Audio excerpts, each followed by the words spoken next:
Welcome to episode 4 of Let's Make a Drift Car. In this episode, we're making the the Ford F-150, or the, I'm sorry, the Ford F-100, and I think we're gonna get around 600 horsepower out of this.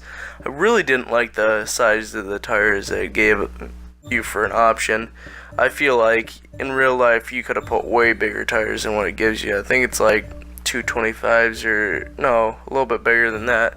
But I can see this getting is pretty much as you wanted. I also wish they had a cosmetic option where you could take off those rear fenders. That would look really good on this car, I think. Just that hot ride feel.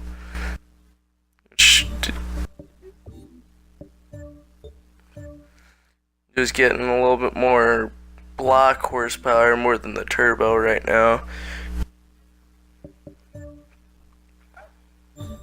I like a good mixture of block and turbo horsepower. I like that turbo just for when you need that little bit more horsepower when you're going around a corner. But that block horsepower is so much. It's so good to have for the short, little, tiny corners. But those wide corners, you really need that turbo. You're just getting to do the norm. Just upgrade it all. If you guys don't want me to put this the upgrading of the car in here, just tell I forgot about this. You can if you do this enough, you can make the car actually leave the garage. It'll like roll backwards out of the garage, and you can actually see what it looks like from the outside. It's really weird, but it's pretty cool. But like what I was saying, if you guys don't want to see me upgrading the cars, you just want a little overview of what I did, I can do that. But I can obviously just keep doing this.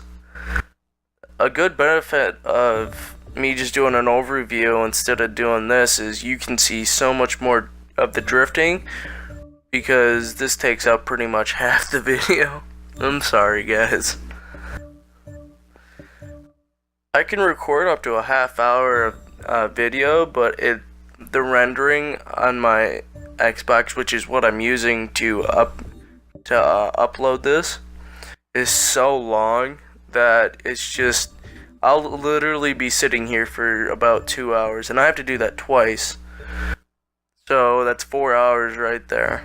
That's why I do shorter videos now.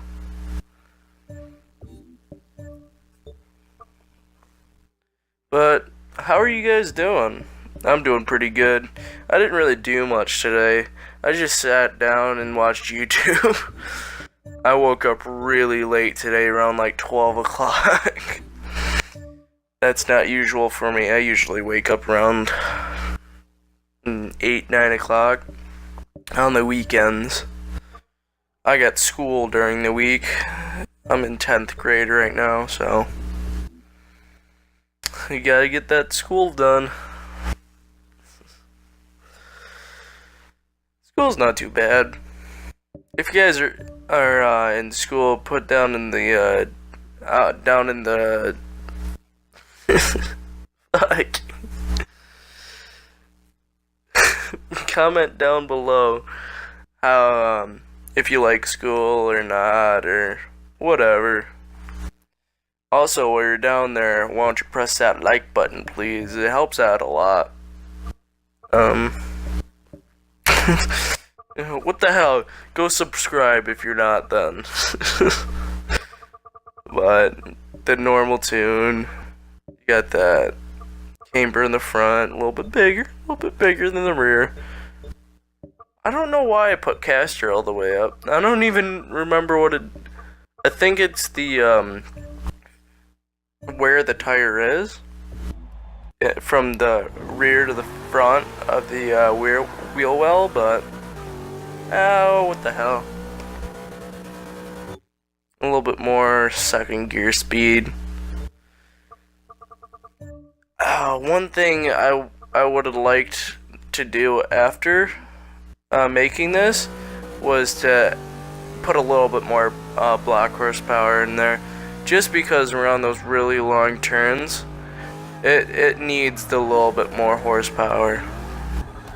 But either way, it's still a really good drift car.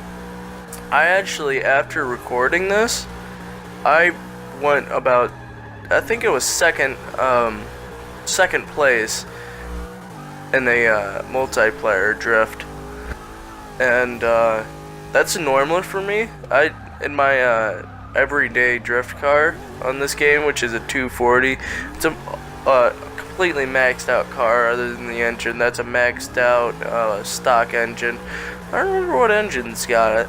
I know it's I think it's an i4.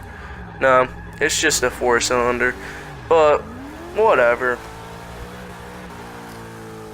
It's still pretty good. It'll get you about 500 horsepower, something around there, which is really good for a 4-cylinder, but it's all good. Either way, this was a really good drift car in the aspect of making points, but it could still get pretty good style points.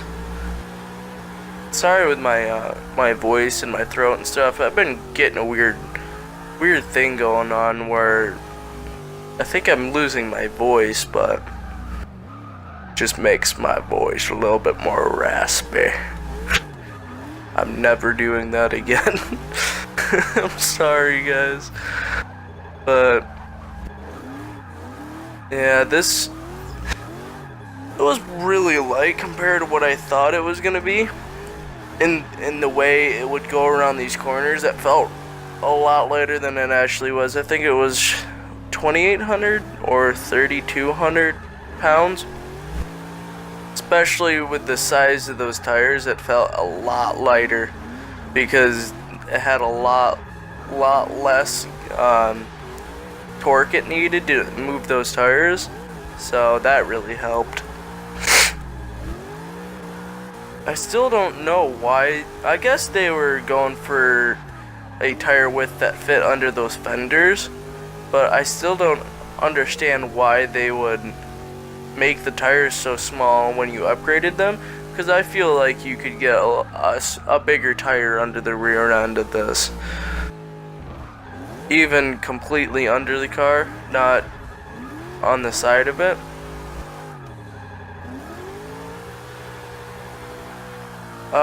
Something that's been going around in the Forza community is, in the next Forza, whether it be Forza Horizon 3 or Forza Motorsport 7, is that they're going to add a steering angle, and that's going to be amazing for the drifting community. That's going to make everything so much different. That's going to literally add another level of immersion to the tuning aspect of this game. Because obviously, the steering angle of these cars is completely stock. There's, from the difference between the normal car and the completely modded and upgraded car, there's no difference. So, in the drifting community, you're going to be able to do so much tighter drifting to the corner. And right now, the most angle you can get, with actually getting a controllable drift is not very much angle.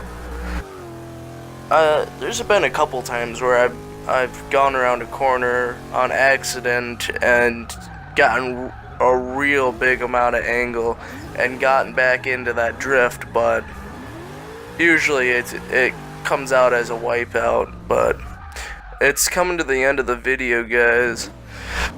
Go down and like the video if you liked it, and subscribe if you haven't. And thanks for watching.